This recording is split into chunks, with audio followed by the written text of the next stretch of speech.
Morkataa taatanii waamicha argattanii yoo dhufaa jirtanii qophaa'aa jirtanii.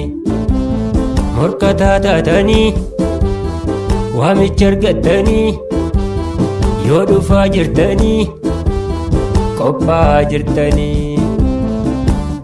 Lammataa boodan deebinuu hidhannoo lafan keeyyannuu mariimmoo nuti hin jibbinuu haala gaarii kan kenninu.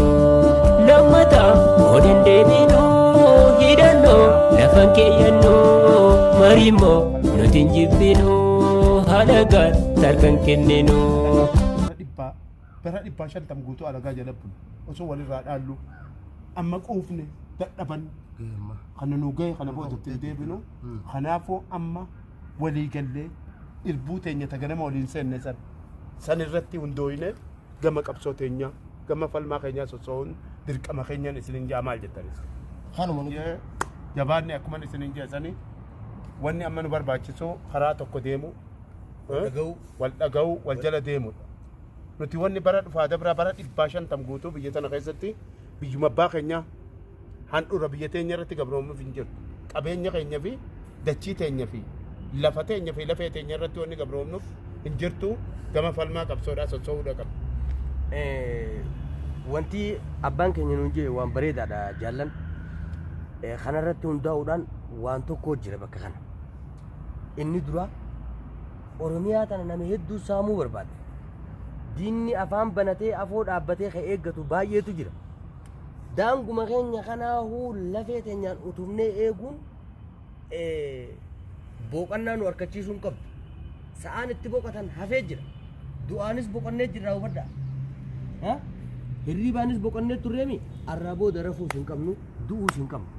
Daangaa keenya namuu seenee akkuma ooyiruu abbaa isaa waan fedhe fuudhee waan fedhe hatee kaanis wanni juun hin barbaachisu. Arrarraa eegallee karaa abbaan keenya nuun jee kana qabanne woboonis falmaa itti jira. Woboo cinaa dhaabbachuun dirqama uummata Oromooti. Ammoo tahee daangaa ofii kabachisiisaati woboo cinaas dhaabbata namni. Akkasii miti. Ammarraa eegallee an akka mataa kiyyaatti waan na fakkaatu nin godha jeetiin amana abdiis qaba birra. Daangaa kiyya na cinaadhaan womti feete yoo dhufteewu hin seenu diinni. Bar nuti bakka takka asirratti waan siidaa yoo nuti waboo teenya sanii wajji dhaabbanne diinni nu keessa seenuu hin danda'u. Wanni diinni itti nu cabsee amma dura nu keessa seenee nurraa iccitii argatee iccitii teenyan diina keenya wanni dhaaba keenyatti bobba'uudhani ilaa ammaan tanaa asiin nu afan. Haa yaadonnu mee 90 takka akka nu godhan. Waa'ee 90 takkaa sun akka lammaffaa irraa nuti hin deebiin. Kanarratti hojjechuudha qabna. Halkanii fi guyyaa lafaa kaane daangaa Oromiyaa wahuma miilaanuu seenaa hotteen eeguu qabna. Nama biraa taatee abbummaan fedhe daangaa keenya seenuun heeraa ala hin dhiifnu.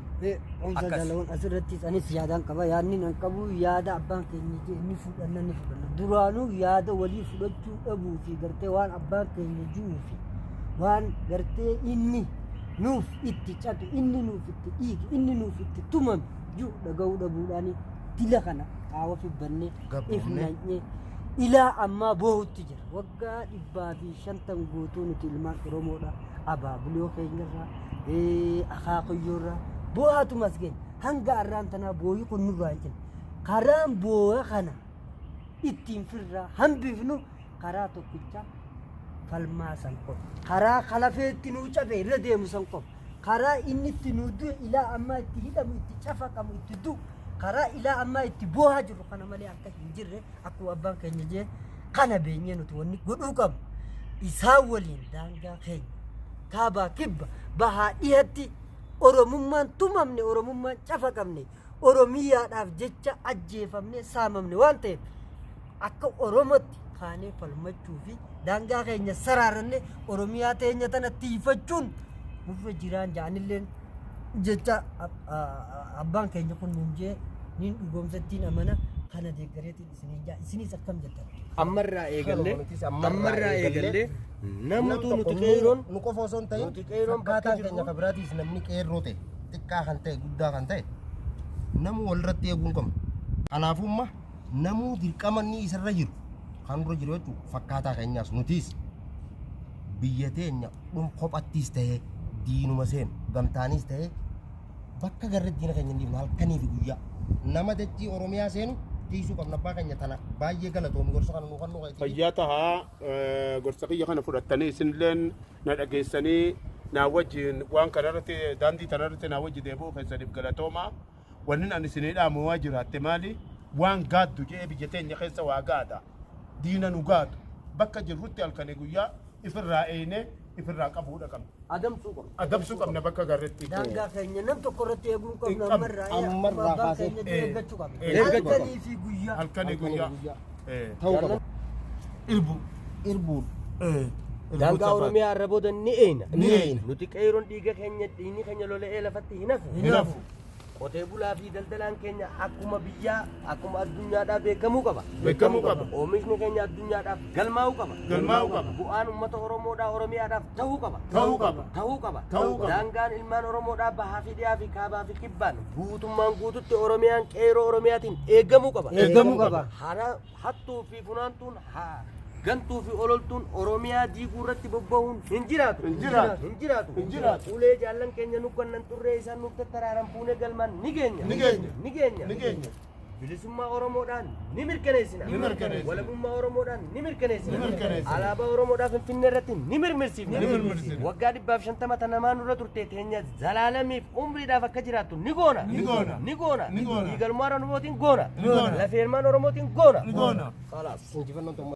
Oromiyaa seenanii waa hatuun hin jirtu. Lafee xiyyaa wareega dhiiga xiyyaan dhangalaasaasitti. Hattuun Oromiyaa seentee waa hattuu arraa booda hin jirtu. Tokko asiin haada buume halkanii fi guyyaa mudhii xiyya hidhadheetiin garaa qooqa bulee biyya xiyya eeggadha bu'u. Nu gorsanii daangaa Oromiyaa abbaa fedha irratti na eegu kana booda dhabamsiifna malee. Mee wanni takka haaseentu halkanii guyyaa hin rafnu hin tetteeku. Nam tokko haaseen nuu qaba Oromiyaa malee namni biraan wajji qabaachuu hin danda'u. Dhabama isaan goona nyaachifna biyya haadha isaanii diina.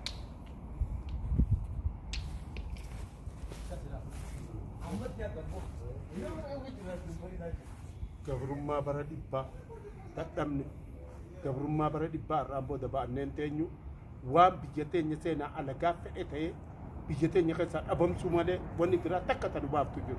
Qabsoo teenya bakka jirru hundaa qophooyne irratti if wareeguu qabna. Hamma kaayyoon nuti kaayyoon gootota keenya galma geessutti. Warra kumaatamarra wareegame san dhiiga isaanii gumaa isaanii bilisummaa Oromiyaatiin kafaluudha qabna. Kun murtii teenya.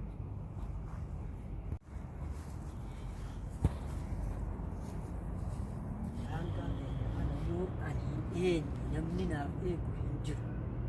Asiin bahaan anaatutu eega bahatanaan akka namni hin seenne anaa saraaree eeguu qabu. Lixaan jaala fayyaatu jiru. Kibbaanis jaalaa jira. Kaabaanis jaalaa. Akkanumatti qabnee daangaa Oromiyaa kana diinni akkuma tanaan dura bari akka seenee waa takka irraa hin fudhannetti daangaa keenya saraaree eeguu qabna. Abbaan fedhe osoo nuti jiru akka barbaade seenee nurraa nyaataa nu nyaatu akka hin dandeenye arraan booda irbuudha ni hafa wareega lubbuu guyyaatiin itti kenna daangaa kabaja.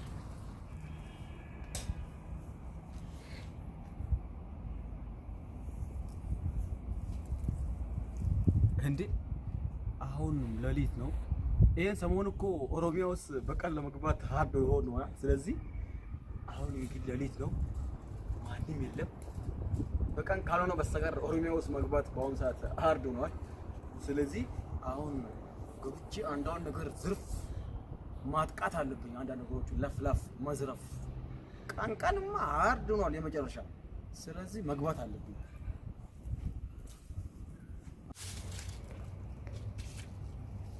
Way aswaa jiran immoo hundaa'u firaayyaalitiin bakka tana boodeeffadheetiin ta'a tolfadheetiin taa'ee eega daangaa biyyaniin eegaa niin eega waan karaa kana dhufu hunda'u.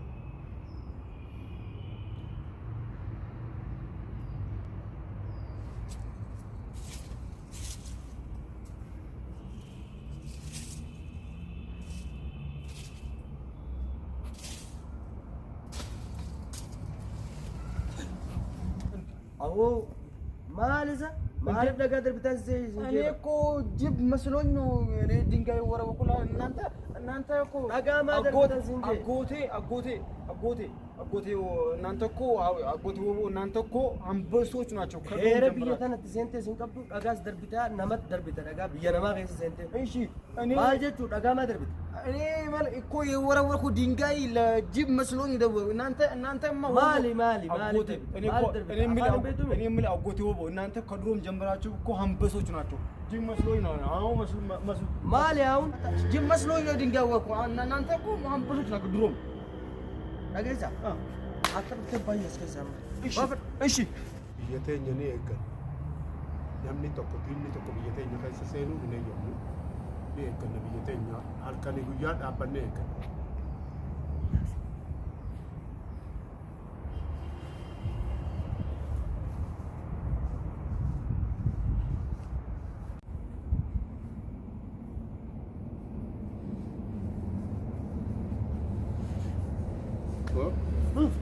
eessa deemu እንዴ እኔ እዚህ አካባቢ ነኝ አካባቢ eessa እንዴ እኔ በዚህ በኩል እየሄድኩ ነው eessa deemta afaan keenya dubbadhu እኔ አልችልም ኦሮምኛ akkamitti እኔ ነኝ የሰው ሀቅ ላይ የገባሁት የሰው ሀቅ እኔ ነኝ ጥፋተኛ ኦሮሚያ ውስጥ ገብቼ በጣም እኔ በሰው ሀቅ ላይ ገብቼ ነው ነፍሴን እንደውም እስከማጣ ድረስ ደርሻለሁ እዛም ሲሄድ ወደዚህም ሲሄድ ሁሉም ጋር ጥብቅ ሆነዋል። ስለዚህ አሁን እኔ እንደምታየኝ ከእንግዲህ ኦሮሚያ ውስጥ ገብቼ እቃ ምናምን ማስረቅ ሰው በመግደልም እኔ አሁን ብዙ ነገር ትምህርት ወስጃለሁ። ስለዚህ ነፍሴን ሳላጣ አሁን በጣም እኔ ነፍሴ ነው እንደው የፈራሁት። ስለዚህ እዛም ሲሄድ ስለዚህ እኔ ነፍሴ ድረስ ደርሷል። አሁን ማድረግ ያለብኝ ቃጥ ብዬ ወደ ጎንደር ወደ ባህር ዳር እዛ ሀገሬ ለመስራት አለብኝ። ከእንግዲህ ኦሮሚያ ውስጥ ለመመለስ ሀሳብም የለኝም ከእንግዲህ። አዎ እንደዛ ነው እንጂ ነፍሴ ይገሉኛል እነዚህ ሰዎች።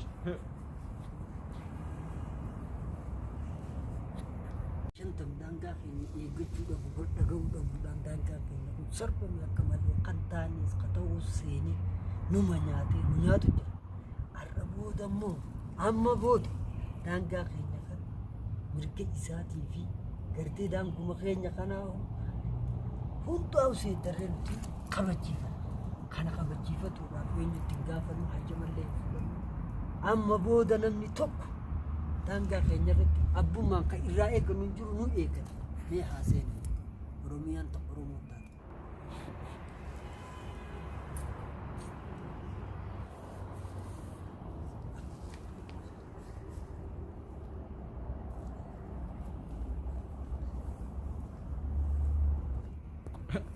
ቅድም 3 ቦታ ተይዣለሁ።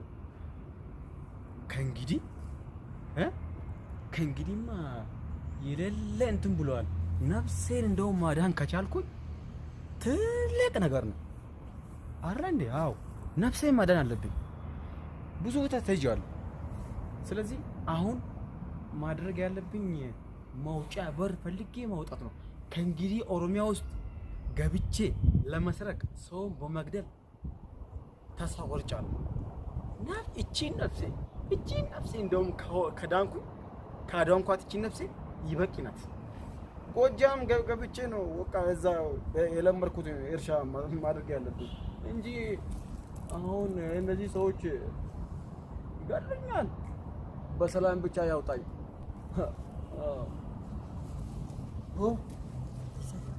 እኔ እዚህ ነኝ። ይሰራል እኔ እዚህ እዛ አፋን ኦሮሞ ድንቤቱ እኔ አልችልም ኦሮሞ ይሰራ ሴንቲ አሲንዴም ተረ በዛ በኩል ያዙኝና በቃ በመጣበት የአፋን ኦሮሞ ድንቤቱ አንተ ስማኝ። በዛ በኩል ገባሁኝና በመጣበት በር አቦ አብዳ አፋን afaan kun as keessatti hin dalagu. Biyyi tun Oromoo Oromiyaadha. Afaan Oromoo yoo beekte qofa afaan kee kanaaf bikki taatu karaa kanaan bahe warri afaan kee beekus asiin bahe. በዚህ በኩል ለሞት asiin bahi በመጣው asiin kun kanaas